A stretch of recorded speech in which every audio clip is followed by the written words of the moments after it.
Whether you like it or not, each and every day you're in a fight against the invisible monster. And this monster eats away at your money, making it more difficult to pay your bills, or to take your family on a holiday, or even enjoy some of the simpler things in life. But it is a fight you can win. And the monster I'm talking about is inflation. And the way to beat this monster is to not shove your hard-earned money under a mattress somewhere for a rainy day, but instead to invest it. I myself have been investing for 8 years now, and in this video I'm going to give you some of the key tips that I wish I had known before I started, which will help you on your investment journey. But before that, you might be asking, why do we even have inflation? Inflation is the idea that money loses value over time. Take this $50 note. If I sat it here on my desk, left it there for 1 year, then I would be able to buy less goods than what I could buy if I went to the shop today. Or, as Lego Man likes to explain, a cup of coffee that used to cost him 1 Lego brick historically now costs him 2 Lego bricks, or even 3 or 4 Lego bricks. Central banks around the world shoot for different inflation targets. Typically it's around 2 to 3%. What this means is our $50 note will lose about 2 to 3% in value each and every year. Now there are many economical reasons why inflation occurs. One political reason is that if the idea is my money will lose value over time and I can buy less with my money in the future than what I can buy today, then I will go out into the economy today and spend my money. That creates jobs, that creates projects. My spending is somebody else's income, and this cycle continues. And this benefits the overall community and makes for a stronger economy. In order to stay ahead of inflation, one option you can do is put your money in a bank account that earns interest. However, currently there are very few bank accounts paying an interest rate that is higher than the inflation rate. And even if there were, we don't just want to keep up with inflation, we want to exceed inflation, and that is where investing comes in. My first tip is not so much a tip as it was a realization for me. It was best said by legendary investor Warren Buffett, in that you need to find a way to make money while you sleep, otherwise you will work until you die. Now what that means is if you think about trading your hours worked for money, there are only so many hours in a day. You will eventually become capped out at a certain point where you cannot earn any further money.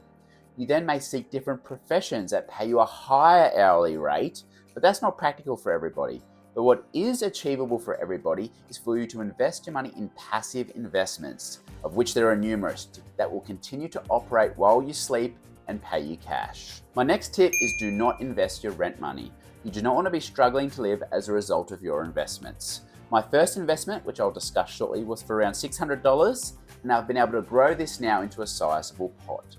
The way I like to think about my investments, if something horrible happened and I lost it all, it wouldn't take me out. I'd still be able to live comfortably. A good theme that I live by is I allocate my money to buckets. The biggest size bucket is for my daily living expenses. The next size bucket down is for safety money in case of emergency. And then the final bucket is discretionary money, which is what I use for investing.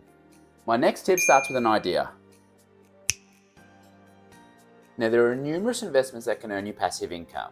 What I'm going to talk to you about is stocks, because you don't need a huge sum of money to get started. So you need to come up with an idea. A good habit to get into is when you go to the supermarket, have a look at the types of goods you are purchasing and ask yourself, if the price ever increased, would I switch brands?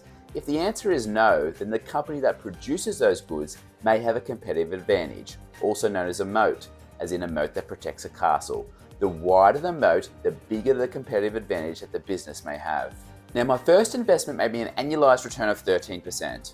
This does not make me a master investor by any means, but I'm going to share this with you to demonstrate this idea concept. But just to be clear, this entity is now delisted and this is not financial advice. The company was Crown Resorts Limited, which is a casino operator in Australia.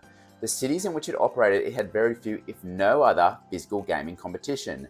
And this was my idea that Crown had a competitive advantage. Now no investment is a sure thing. They all carry a level of risk. In the case of Crown, I was sort of right, sort of wrong. However, through adopting this process of thinking about ideas and looking for businesses that I thought had a competitive advantage, I was able to obtain a reasonable return on this investment. My next tip is once you have found what you want to buy, you then need to determine if the price is right. You may have found the perfect company with a wide moat, but if the price is too high, that will limit the amount of capital growth you can have, which will impact your overall return in the investment. Now, what is the right price, you might ask? That is the million-dollar question. Let's use my first investment as an example. Green ticks represent my purchases, and you can see I made my first purchase in 2016 that did not add to the position again until 2020, when there was a significant drop in price. I fully sold out of the position in 2021, which is represented by this dollar sign, and it's not quite at the peak. My point is, you'll be imperfect at this. As you can see it by the graph, I was imperfect. However, if you set parameters for yourself, then this will help you ensure that you are not paying too much for an investment. My next tip doesn't come very naturally to me, but you need patience. Or a weird way of thinking about it, you need to be aggressively patient. Some investments can take a long time to come to fruition. Take a look at my first investment. I did nothing in that stock for 4 years before I made any further investment decisions. Your investments will go up and your investments will go down. If you are confident in your investment, you need to have the courage to ride the downturns.